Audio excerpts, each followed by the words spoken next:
आज की इस वीडियो में हम लोग बात करने वाले हैं क्लास 10th के इकोनॉमिक्स और ये जो सोशल साइंस का आपका पार्ट है इसमें हम लोग देखने वाले हैं जो पहला चैप्टर है अर्थव्यवस्था एवं इसके विकास का इतिहास। ये हमारा पहला चैप्टर है और इसमें इनके कॉन्सेप्ट को समझेंगे। इनको मैं अलग अलग पार्ट में डिवाइड कर देता हूँ जिससे आपको समझने में आसानी होगा और हर एक पार्ट में नोट्स को देखेंगे, फिर जाके इनके ऑब्जेक्टिव क्वेश्चन को देखेंगे। तो इस पार्ट में मैंने जो भी चीज़ें आपको बताया है उसका मैंने लास्ट में MCQ भी दिया हुआ है, यानी ऑब्जेक्टिव क्वेश्चन। तो पूरे वीडियो को देखिएगा। वीडियो को मैं अलग अलग पार्ट में डिवाइड किया हूँ, साथ ही इनके साथ आपको हर एक जो MCQ हैं उनसे पहले आपको नोट्स बताऊँगा मैं आपको। इनके बाद इनके ऑब्जेक्टिव क्वेश्चन को हम लोग इस वीडियो में देखने वाले हैं। चलिए वीडियो को शुरू करते हैं। तो भारत की जो पुरानी अर्थव्यवस्था थी, पहले हम इन पे बात करेंगे कि भारत की पुरानी अर्थव्यवस्था कैसी थी। तो पहले भारत को क्या कहा जाता था? सोने की चिड़िया। अब भारत को सोने की चिड़िया क्यों कहते थे, इनके ऊपर बात करते हैं। तो भारत को पहले क्या कहते थे, ये बात याद रखिएगा, सोने की चिड़िया। और भारत को सोने की चिड़िया क्यों कहा जाता था, इसके पीछे का रीजन था पुराने समय में भारत बहुत धनवान और समृद्ध था। यानी जब देश हमारा गुलाम नहीं हुआ था उससे पहले हमारा देश जो था धनवान भी था और समृद्ध भी था। यहाँ पे जो है सोना, भारत में सोना, हीरा, रत्न, मसाले और कपड़े ये बहुत ही अधिक मात्रा में यहाँ पे उपलब्ध था, जिसके कारण भारत को क्या कहा जाता था? सोने की चिड़िया। भारत का व्यापार जो था पूरे विश्व में होता था, यानी भारत पूरी दुनिया के साथ में व्यापार करते थे और विदेशी व्यापारी जो थे यहाँ से धन संपत्ति ले जाते थे। यहाँ पे आते थे, यहाँ से जैसे मसाले खरीद के ले जाते थे और यहाँ पैसे भी दे के जाते थे। ऐसा नहीं कि यहीं से ले जाते थे, यहाँ आकर अपना भी सामान बेचते थे और यहाँ से भी वो सामान लेके जाते थे, जिसके बदले भारत को क्या मिलता था? पैसा मिलता था। भारत में उस समय हर जगह जो ज़मीन थी वो ज़मीन उपजाऊ थी, जिस पे बहुत ज़्यादा खेती होता था, जिसके कारण भारत को कृषि प्रधान देश कहा जाता है।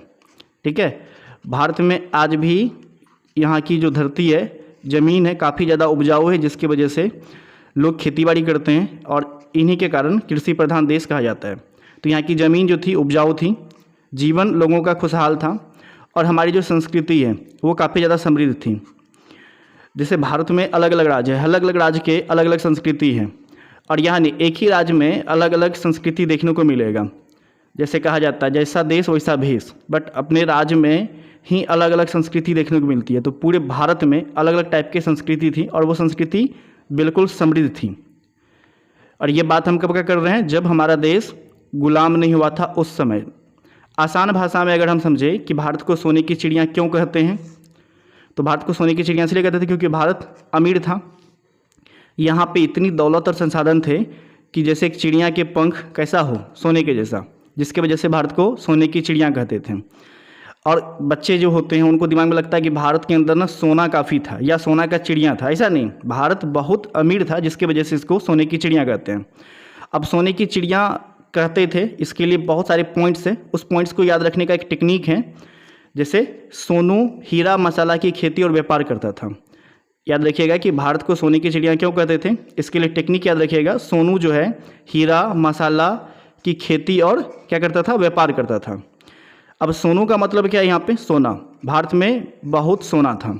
हीरा का मतलब यहाँ पे हीरा और रत्न मिलते थे। भारत को हीरो का देश यानी हीरा का देश कहा जाता था। मसाला, यहाँ पे बहुत अलग अलग प्रकार के मसाला मिलते थे और भारत के मसाले जो है विदेशों में भी क्या थे? मशहूर थे। यहाँ की जो खेती थी बहुत ज़्यादा उपजाऊ थी, जिस पे बहुत सारा अन्न पैदावार होती थी।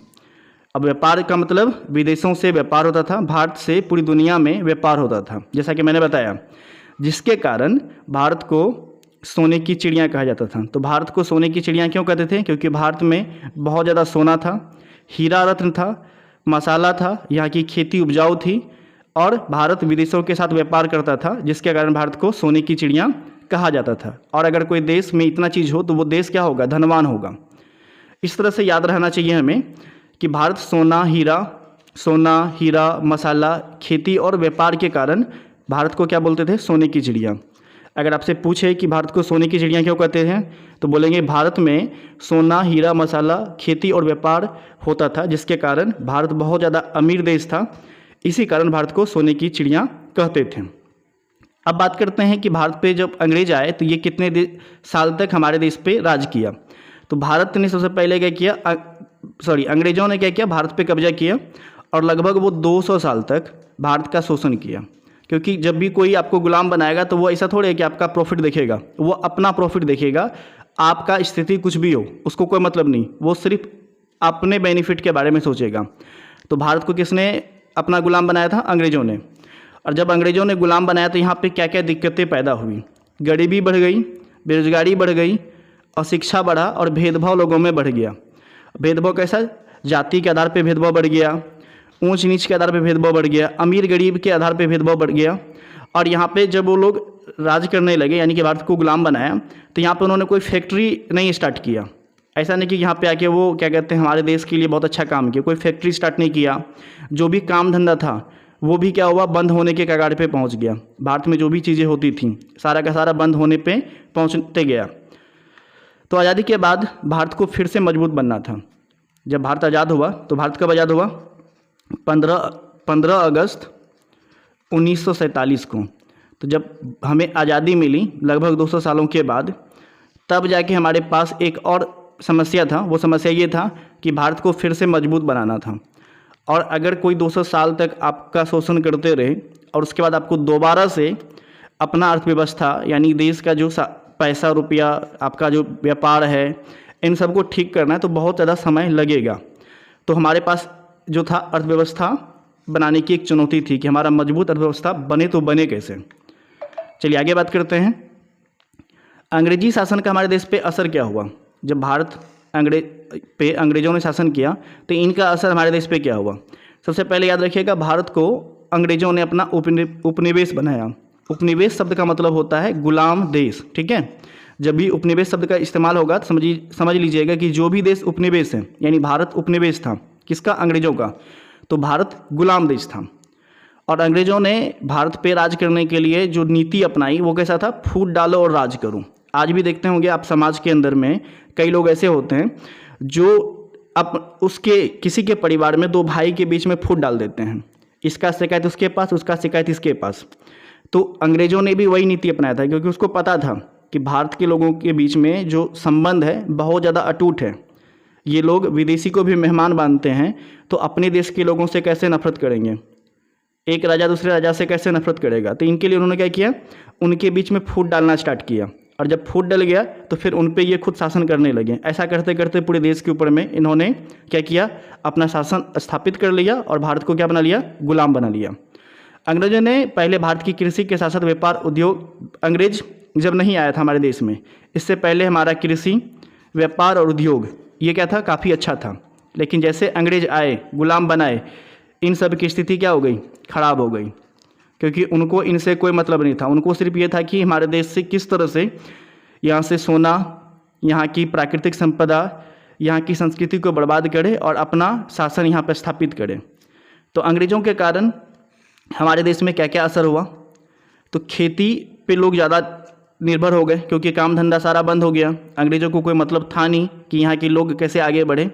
तो लोग के पास एक सिंपल उपाय था कि करे तो करे क्या, तो लोग खेती करने लगे, इन पे ज़्यादा निर्भर हो गए। तो आपसे सवाल पूछा जाएगा कि अंग्रेज़ों के कारण भारत के लोग किस पर ज़्यादा निर्भर हो गए? 4 ऑप्शन रहेंगे, उनमें से एक ऑप्शन होगा खेती। यहाँ पे जो कारीगरी थी, जैसे हाथ से बनाए हुए चीज़, हाथ से बनाए हुए चीज़ क्या होते हैं? मिट्टी के बर्तन हो सकते हैं, मिट्टी के मूर्ति हो सकते हैं।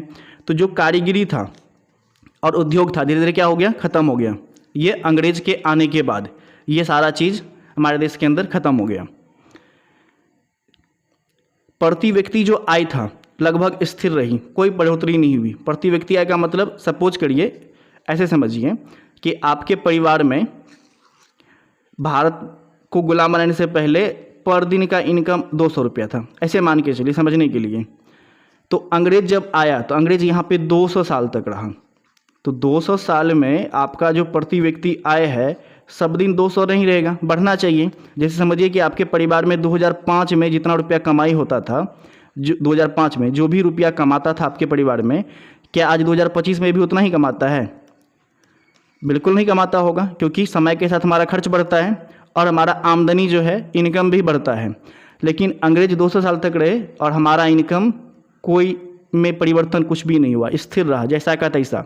तो लोग क्या हो गए? धीरे धीरे क्योंकि समय के साथ महंगाई बढ़ेगा, लेकिन आपका इनकम तो वही है। तो लोग धीरे धीरे क्या होते चले गए, धीरे धीरे गरीब होते चले गए। लोग जहाँ आगे बढ़ना था वो आगे नहीं बढ़ पाए, न अपना स्वास्थ्य को ठीक से समझ पाए, क्योंकि स्वास्थ्य में भी तो आपको पैसा लगता है इलाज कराने में, न बच्चों को ठीक से पढ़ा पाए। और इन्हीं में जो लोग चाटुकार होते हैं वो आगे बढ़ गए और लोगों के बीच में ऊंच नीच का भावना ज़्यादा बढ़ गया। अब अगला टर्म हमारे पास है उपनिवेश। उपनिवेश किसे कहते हैं? तो उपनिवेश का एक सिंपल सा मतलब होता है गुलाम देश। ठीक है, उपनिवेश का मतलब होता है गुलाम देश। तो भारत क्या था? अंग्रेजों का गुलाम देश था या उपनिवेश था। अब इसको अगर परिभाषा बताया जाए कि उपनिवेश किसे कहते हैं, तो जब कोई देश किसी और देश के पूरी तरह कब्जे में हो। तो जब कोई देश जो है किसी और देश के पूरी तरह कब्जे में हो, तो भारत किसके कब्जे में था? अंग्रेजों के कब्जे में था। और उनकी अर्थव्यवस्था और व्यापार भी वही देश चलाए। यानी हमारे देश में जितने भी रुपये पैसे का काम हो रहा है और यहाँ का जो बिजनेस हो रहा है वो सारा किसके कंट्रोल में था? अंग्रेजों के कंट्रोल में। तब जाके उस देश को, जिस देश पे कब्जा होता है, उसको क्या बोलेंगे? उपनिवेश। तो उपनिवेश का मतलब क्या कहेंगे? जब कोई देश किसी और देश के पूरी तरह कब्जे में हो और उसकी अर्थव्यवस्था और व्यापार भी वही देश चलाए, ऐसे देश को उपनिवेश कहते हैं। भारत लगभग कितने सालों तक ब्रिटेन का यानी अंग्रेजों का उपनिवेश था? तो 200 साल तक। ये याद रखिएगा, भारत कितने साल तक उपनिवेश था? 200 साल तक। या भारत पे अंग्रेजों ने कितना दिनों तक शासन किया? तो 200 सालों तक। अब अगला टर्म है अर्थव्यवस्था। ये अर्थव्यवस्था होता क्या है? तो हमारे जो रोज़ के काम होते हैं, जो भी हम रोज़ के काम करते हैं, जिससे हमारी क्या होती है? कमाई होती है, वही आर्थिक क्रिया कहलाती हैं। तो अर्थव्यवस्था में एक मेन योगदान हमारा क्या है? आर्थिक क्रिया। तो आपसे पूछा जाए कि आर्थिक क्रिया किसे कहते हैं? आर्थिक क्रिया।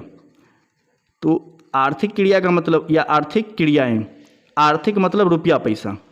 क्या? रुपया पैसा। तो रुपया पैसा वाला काम, क्रिया मतलब काम। तो ऐसा कोई काम जिससे हमें रुपया पैसा मिले, उस काम को क्या बोलेंगे? आर्थिक क्रिया। जैसे मान लीजिए मैं शिक्षक हूँ, तो मेरा काम क्या है? एक शिक्षक का काम क्या होता है? पढ़ाना। तो मैं क्या कर रहा हूँ? डेली पढ़ा रहा हूँ। तो मुझे पढ़ाने से क्या मिल रहा है? पैसा। ठीक है, पढ़ाने से क्या मिल रहा है? मुझे रुपया पैसा मिल रहा है। तो एक शिक्षक का आर्थिक क्रिया क्या हो गया? पढ़ाना। इसी तरह से कोई मजदूर है, वो खेत में काम करता है। मजदूर कहाँ काम करता है? खेत में।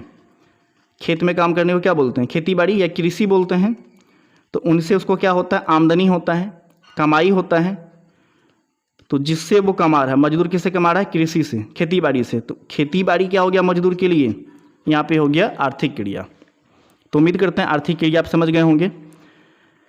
जैसे किसान खेती करता है, मजदूर फैक्ट्री में काम करता है, शिक्षक पढ़ाता है, ये सब जो उनका काम है ये क्या कहलाएगा? आर्थिक क्रिया।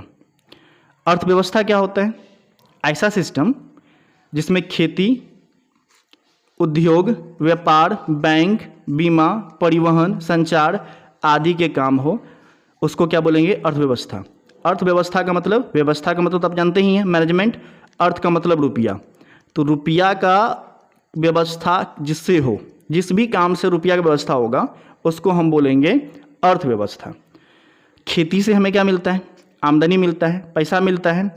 उद्योग धंधा से भी हमें पैसा मिलता है। फैक्ट्री में जहाँ पे कोई सामान बनता है और वो बेचता है, तो उनसे भी क्या मिलता है? पैसा।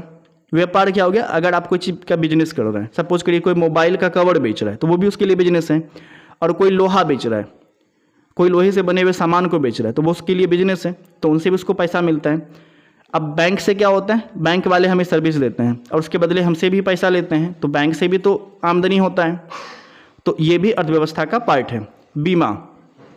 अब जब हम अलग अलग टाइप के इंश्योरेंस लेते हैं, तो इसको सबसे पहले इंश्योरेंस आपको बेचता कौन है? एजेंट या कोई कंपनी बेचता है। तो जिस कंपनी का हम बीमा कराते हैं, उससे एजेंट को क्या मिलता है? पैसा मिलता है।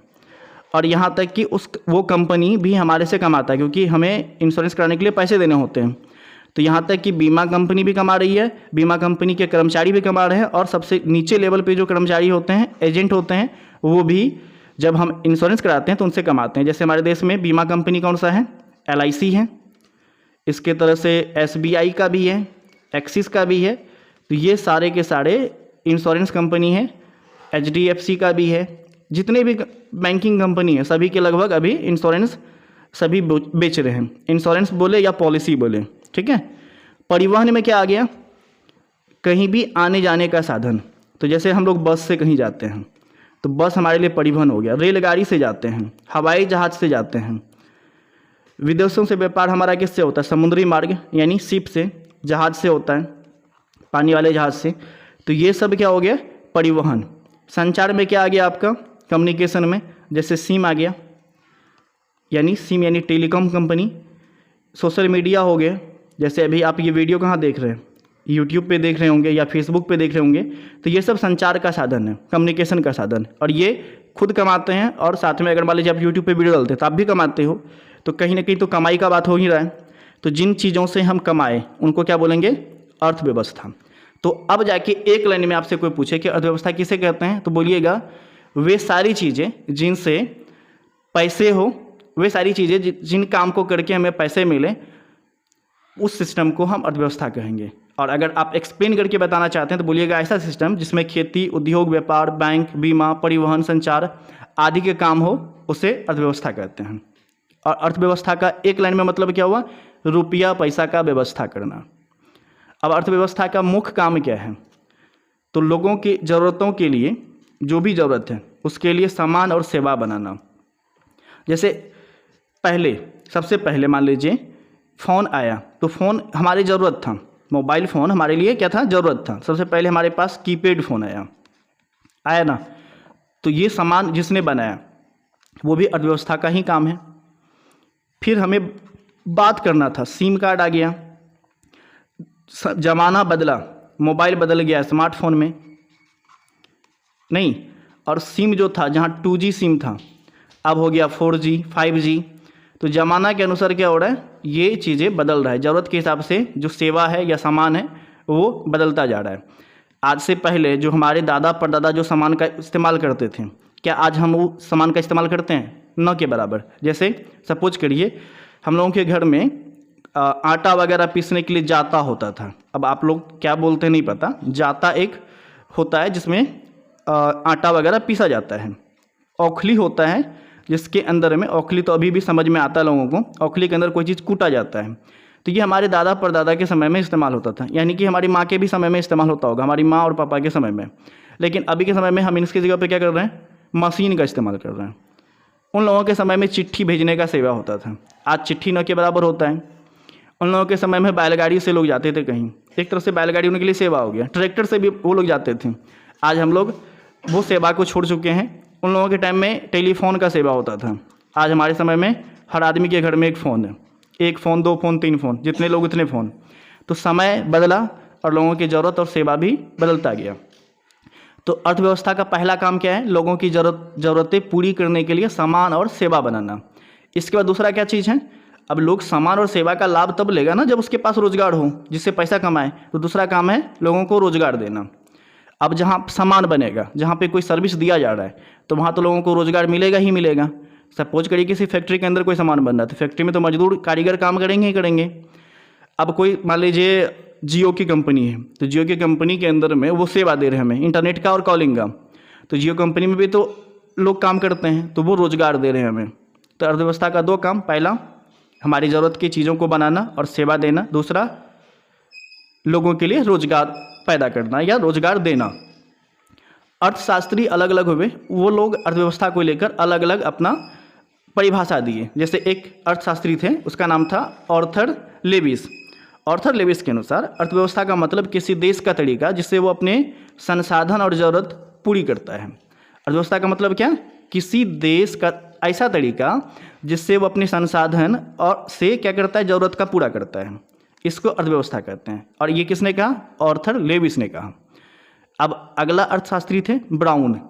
ब्राउन का कहना था अर्थव्यवस्था का मतलब रोजगार कमाने की व्यवस्था। ये भी वही है, कहीं न कहीं कुल मिला के बात किस पे आ रहा है, रुपया पैसा पे। तो लेकिन अलग अलग स्टेटमेंट है, तो आपको याद रखना पड़ेगा किसने क्या कहा था। तो ब्राउन ने कहा था अर्थव्यवस्था का मतलब क्या है, रोजगार जो कमाने की व्यवस्था हो उसको बोलेंगे अर्थव्यवस्था। आसान शब्दों में अर्थव्यवस्था का मतलब होता है, बिल्कुल सिंपल लैंग्वेज में समझें, समाज की सभी कमाई वाली गतिविधियों का योग। समाज के अंदर जो भी हम काम करें जिनसे कमाई होगा उन सबको मिला के हम कहेंगे अर्थव्यवस्था है। जैसे मान के चलिए आप किसी गांव में रह रहे हैं, उस गांव में रह के आप क्या क्या कर सकते हैं। अगर आप पढ़े लिखे हैं तो आप शिक्षण काम का कार्य करेंगे, यानी आप पढ़ाएंगे। कोई छोटा मोटा जिसको मेडिकल का नॉलेज हो गया वो क्या करेंगे, डॉक्टरी करेंगे। भले आपके पास डिग्री नहीं हो लेकिन गांव में तो डॉक्टरी करते हैं ना। कोई अपना मान लीजिए कोई मशीन बैठा लिए, आटा चक्की बैठा लिए, नहीं तो ये भी तो काम है। कोई क्या किए, अपना किराना का स्टोर खोल लिए, किराना दुकान, नहीं किराना का दुकान खोल लिए, दुकान खोले, ठीक है। तो इन सब से क्या हो रहा है, कहीं ना कहीं क्या हो रहा है, कमाई का ये व्यवस्था है। तो इन सब को हम लोग क्या बोलेंगे, अर्थव्यवस्था। यानी जिन चीज़ों से अर्थ की व्यवस्था हो, यानी रुपये पैसे की व्यवस्था हो, उनको हम बोलेंगे अर्थव्यवस्था। अगला है बिहार की अर्थव्यवस्था। अब आते हैं हम अपने राज्य के ऊपर में। हमारा राज्य है बिहार और बिहार का अर्थव्यवस्था। तो बिहार का अर्थव्यवस्था का मतलब क्या होगा, जो हमारे देश है इसका अर्थव्यवस्था का मतलब बिहार के लोगों के कमाई का साधन जिससे वो काम कर रहा है और उनका अध्ययन कहलाएगा बिहार का अर्थव्यवस्था। बिहार के लोगों के कमाई से जुड़े कामों का अध्ययन कहलाएगा बिहार का अर्थव्यवस्था। अब बिहार के लोग जो भी काम करें उनसे रिलेटेड हम स्टडी करेंगे तो उनको बोलेंगे बिहार की अर्थव्यवस्था। अगला है बिहार के संसाधन। जैसे क्या है, बिहार में खेती होता है। अब जमीन, खेती जमीन लगभग एक ही पार्ट है। तो खेती से क्या करते हैं हम लोग, फसल उगाते हैं। अब कई लोग ज़मीन लीज पे लगाते हैं। कहीं कहीं एक वर्ड होगा, ज़मीन को ना अलग अलग चीज़ पे लगाया जाता है। जैसे ये कोई आदमी है, ठीक है, इनके पास खेत है, तो ये क्या करेंगे, किसी दूसरे को जब ज़रूरत होगा कहेंगे भैया तुम मेरा खेत ले लो, ठीक है। इनके पास खेत है, ये अपना खेत इनको दे रहे हैं, तो कहेंगे कि आप हमें 40,000 रुपया दे दो, 40,000, और आप मेरा खेत रख लो कुछ दिनों के लिए, मान लीजिए 3 साल के लिए। तो 3 साल के लिए इस आदमी ने इनको क्या किया, पैसा दिया, इनका खेत रख लिया। इनको एक अपने लैंग्वेज में हम लोग बोलते हैं शुद्ध भरना, शुद्ध भरना, नहीं तो ये आदमी पैसा दिया और बदले में खेत ले लिया, तो ये खेत उपयोग कर रहा है। फिर जिस दिन ये आदमी 40,000 इसको दे देगा, ये इसको खेत दे देगा। एक तो ये तरीका है ज़मीन से कमाने का। अब ये 40,000 लगा के कोई अपना काम धंधा कर ले तो ये ज़मीन से ही तो कमा रहा है। दूसरा तरीका है कि ये आदमी क्या करेगा, अपना खेत जो है किसी दूसरे आदमी को देगा, जैसे हम लोग बोलते हैं उसको क्या, भाड़ा पे। कहेगा भैया तुम क्या करो, 2 साल के लिए हमारा खेत लो और 2 साल का भाड़ा हम तुमसे ले लेंगे 10,000 रुपया। तो 10,000 ये इनको दे देगा, 2 साल के लिए खेत रखेगा। 2 साल के बाद ये इसको 1 भी रुपया नहीं देगा, बस खेत उसका हो जाएगा। इनको हम लोग बोलते हैं यहाँ पे कूत। अब अलग अलग जगह पे अलग अलग शब्द का इस्तेमाल होता है। तो ज़मीन से हम इस तरह से कमा सकते हैं। दूसरा तरीका भी है कमाने का ज़मीन से।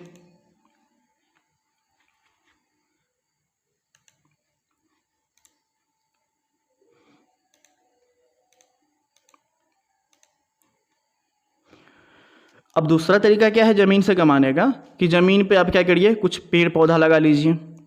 अब है पानी, पानी से भी लोग कमाते हैं। अब कैसे कमाते हैं थोड़ा सा आप सोच के देखिए। लोग पानी से भी कमाते हैं। हम लोग पानी 20 रुपये में खरीद के पीते हैं ना, और कई लोग उसको फिल्टर करके बेचते हैं। चलिए आगे समझते हैं। अब जितना चीज़ हम लोग पढ़ चुके हैं इनके ऊपर क्या करेंगे, अब इनके प्रश्न को बनाएंगे।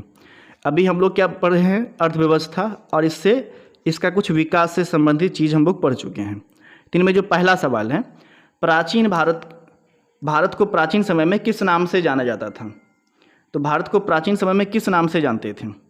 यहाँ पे 4 ऑप्शन है और इजीली आप बता देंगे कि सोने की चिड़िया कहते थे। प्राचीन समय में भारत को क्या बोलते थे, सोने की चिड़िया। चलिए अगला सवाल देखते हैं। भारत कितने वर्षों तक अंग्रेजों का उपनिवेश रहा, यानी भारत पर कितने दिन तक अंग्रेजों ने क्या किया, राज किया। नहीं, कितने दिनों तक राज किया था, लगभग 200 साल तक। ऑप्शन सी इसका सही है। अगला सवाल देखते हैं। अंग्रेजों ने भारत में शासन करने के लिए कौन सा नीति अपनाया। तो जैसा कि आप जानते ही हैं अंग्रेज बहुत चतुर थे, तो भारत में राज करने के लिए उन्होंने अपना दिमाग लगाया और क्या किया, यहाँ पे फूट डालो और शासन करो, इसका नीति अपनाया। यानी फूट डालो और राज करो। यहाँ पे क्या आप पढ़े हैं, फूट डालो और राज करो, तो वही है फूट डालो और शासन करो। ऑप्शन बी इसका सही है। अंग्रेजी शासन से पहले भारत की अर्थव्यवस्था किस पर आधारित थी? तो भारत में पहले लोग ज़्यादा क्या करते थे? खेती बाड़ी। ऑप्शन ए सही है। अगला सवाल है हमारा, अंग्रेजों के कारण भारत में किस उद्योग का पतन हो गया? तो जैसे भारत पे अंग्रेजों ने शासन किया तो किस उद्योग का पतन हो गया? तो वो था हस्तशिल्प उद्योग, मतलब हाथ से बनी हुई जो चीज़ें थी वो लगभग न के बराबर बिकने लगी, तो इसका यहाँ पे पतन हो गया। अगला प्रश्न है हमारे पास, उपनिवेश का सही अर्थ क्या है? उपनिवेश का सही अर्थ होता है गुलाम देश, यानी जैसे भारत किसका गुलाम था? अंग्रेजों का, तो उपनिवेश का मतलब होता है गुलाम देश, या कोई देश पे कोई दूसरा देश क्या कर रहा है? कब्जा कर रहा है। तो हालांकि यहाँ पे तो गुलाम देश था, तो गुलाम देश ही उसका सही आंसर होगा। अगला सवाल है, अर्थव्यवस्था का मुख्य काम क्या है? तो अर्थव्यवस्था का जो मुख्य काम है, अभी आप पढ़ के ही आए हैं, इसका मुख्य काम क्या है? लोगों की ज़रूरत को पूरा करना या आवश्यकता को पूरा करना। ऑप्शन बी इसका सही है। अगला सवाल है, अर्थव्यवस्था का दूसरा मुख्य काम क्या है? पहला काम तो था ज़रूरत को पूरा करना, उसके लिए सामान और सेवा बनाना। दूसरा काम क्या है? लोगों को रोजगार उपलब्ध कराना। नहीं, ऑप्शन सी इसका सही है। अगला सवाल देखते हैं। अगला सवाल है, ऑर्थर लेविस के अनुसार व्यवस्था का अर्थ क्या है? तो अभी जैसे मैंने बताया था कि अलग अलग अर्थशास्त्री के स्टेटमेंट आपको याद रखना पड़ेगा, जिससे उनसे रिलेटेड कोई भी प्रश्न आएगा तो आप बना सकोगे। तो ऑर्थर लेविस के अनुसार व्यवस्था का अर्थ क्या है? तो उन्होंने क्या कहा था अर्थव्यवस्था को लेकर? उन्होंने कहा था किसी राष्ट्र का संपूर्ण व्यवहार, यानी कि किसी देश का, राष्ट्र मतलब देश, उस देश में जितने भी तरीके हैं जिनसे पैसे कमाए जा सकते हैं उन सभी को मिला के क्या कहलाएगा? अर्थव्यवस्था। तो किसी राष्ट्र का संपूर्ण व्यवहार, इसका राइट आंसर ऑप्शन बी है। और अगला सवाल है, बिहार की अर्थव्यवस्था का अर्थ क्या है? तो बिहार का अर्थव्यवस्था का अर्थ क्या है? बिहार वासियों की सभी आर्थिक क्रियाओं का अध्ययन। नहीं, जनसंख्या तो होगा नहीं, बिहार का राजनीति इतिहास होगा नहीं, केवल बिहार का कृषि तो होगा नहीं, बिहार में जितने भी तरीके हैं, चाहे खेती बाड़ी के हो, चाहे वो पानी से कमा रहे हो, चाहे वो सड़क से कमा रहे हो, चाहे ज़मीन से, जो भी तरीका है उन सब तरीका को मिला के कहलाएगा बिहार की अर्थव्यवस्था। तो अगर आप इस वीडियो को यहाँ तक देख रहे हैं तो उम्मीद करते हैं वीडियो आपको पसंद आई होगी। अगर वीडियो पसंद है तो वीडियो को लाइक करिएगा, कमेंट करके फीडबैक दीजिएगा, और चैनल पर पहली बार है तो चैनल को सब्सक्राइब कर लीजिएगा।